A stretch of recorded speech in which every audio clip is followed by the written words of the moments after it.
Research করে বাংলাদেশকে নিয়ে আসলে তারা একটা ব্যাপারে একমত হতে পারে যে আসলে কিভাবে জেতা ম্যাচে পরাজয় বরণ করে নেওয়া যায়, কিভাবে প্রশ্নবিদ্ধ 11 সাজিয়ে আপনার কাছে রিসোর্সেস থাকার পরেও, আপনার অস্ত্রাগারে দারুণ অত্যাধুনিক অস্ত্র থাকার পরেও কিভাবে তীর ধনুক দিয়ে প্রতিপক্ষের সাথে লড়াইয়ে নামা যায়। আজকে বাংলাদেশ যেভাবে হেরেছে, 7 রানের পরাজয়, বাংলাদেশ অস্ট্রেলিয়ার দেয়ার টার্গেট চেস করতে গিয়ে শেষ পর্যন্ত অলমোস্ট 190 রান করে ফেলেছে। স্কোর কার্ডটা দেখে মনে হতে পারে, আফসোস জাগতে পারে যে এই স্বল্পের জন্য পারলো না। স্কোর কার্ড দেখে আপনার মনে হতে পারে Bangladesh played quite well, but the way Bangladesh এই ম্যাচটা হেরেছে, যেই দারুণ স্টার্টিংটা পাওয়ার পরও বাংলাদেশ এই ম্যাচে গুবলেট করেছে, ইন্টেনশনাল গুবলেট করেছে, এটা ভাই ক্ষমার অযোগ্য। আমি যদি শুরুর গল্প বলি অথবা শেষের গল্প বলি, কোন গল্পটা আগে বলবো? সেই গল্প বলার আগে একটু আব্দুল গাফফার সাকলাইনের গল্পটা বলি।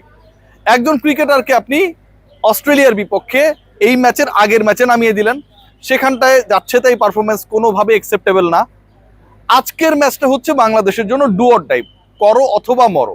বেঁচে থাকার জন্য সিরিজে বাংলাদেশকে টিকে থাকতে হলে এই ম্যাচে অস্ট্রেলিয়ার বিপক্ষে জয়ের বাইরে অন্য কোনো পরিকল্পনা করার সুযোগ নেই।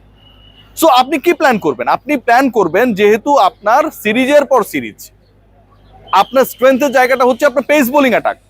বাংলাদেশ তো অনেকগুলো সিরিজে আলটিমেটলি ভালো করেছে, ইভেন অস্ট্রেলিয়ার বিপক্ষেও যে বাংলাদেশ ওয়ানডে সিরিজটা জিতলো, সেখানটাও কিন্তু বাংলাদেশের পেসারদের একটা বড় রোল ছিল। সিরিজের পর সিরিজে ভালো করা বাংলাদেশ দলের সবচেয়ে স্ট্রেংথের জায়গা যেটা, সেটা হচ্ছে তাদের সুইমিং অ্যাটাক। সেই ডিপার্টমেন্টে আপনি ভোতা করে দিয়ে সুইমিং ডিপার্টমেন্টের দুজন ক্রিকেটার শরীফুল এবং তাসকিন, তাদেরকে আপনি বসিয়ে রেখে আপনি আজও খেলিয়ে দিলেন আব্দুল গাফফার সাকলাইনকে। থাকে না যে লিওনেল মেসি, তার বয়স যতই হোক না কেন, তিনি সত্যিকার অর্থে প্রতিদ্বন্দ্বিতাপূর্ণ টুর্নামেন্টগুলোতে খেলেন আর না খেলেন, মেসি ইজ মেসি, মেসিকে আমরা খেলিয়ে দিতেই পারি, মেসি যেখানে যান পারফর্ম করেন। আব্দুল গাফফার সাকলাইন যেন বাংলাদেশ ক্রিকেট বোর্ডের ম্যানেজমেন্টের স্বপ্নে দেখা লিওনেল মেসি, যে তাকে ওই যে গায়েবী স্বপ্ন এসেছে যে সাকলাইনকে খেলিয়ে দেন, পরের ম্যাচে আপনারা জিতে যাবেন, খেলিয়ে দেওয়া হলো। খেলিয়ে দেওয়া নিয়ে আমার কোনো সমস্যা নাই, কিন্তু যখন তাসকিন এবং শরীফুল এই দুজন ক্রিকেটারের কেউই বাংলাদেশ হেরেছে ওই জায়গাটায়। বাংলাদেশ শেষ 4 ওভারে তুললো কত জানেন? 44 দরকার ছিল, 43 হলে ম্যাচটাই। বাংলাদেশ 7 রানে হারলো, 36 রান বাংলাদেশ তুলেছে। আব্দুল গাফফার সাকলাইনের ওই 4 ওভারে 53 জায়গায় 4 ওভারে 43 যদি দিতেন আমার তাসকিন বা শরীফুল, বাংলাদেশ এই ম্যাচ জিতে যায়, বাংলাদেশ এই ম্যাচ জিততে পারতো। বাংলাদেশ এই ম্যাচ জিততে চায় নাই। বাংলাদেশের টিম ম্যানেজমেন্ট এখানটায় মনে করেছে যা খুশি তা করা যায়, অস্ট্রেলিয়ার বিপক্ষে বাংলাদেশ যে কোনো মোমেন্টে, যে কোনো জায়গায়, যে কোনো মোমেন্টামে জিতে যেতে পারে। দাঁড়ালোটা কি? দাঁড়ালো যেটা, আজকের এই ডু অর ডাই ম্যাচটায় বাংলাদেশ যদি জিততে পারতো, যে কনফিডেন্সের জায়গাটা তৈরি হইতো, লাস্ট ম্যাচে বাংলাদেশ যেই কনফিডেন্স নিয়ে সিরিজ নিশ্চিত করার মিশনে নামতে পারতো, পুরো ব্যাপারটাকে নষ্ট করে দেওয়া হয়েছে। পরাজয়ের দায় কোথায়?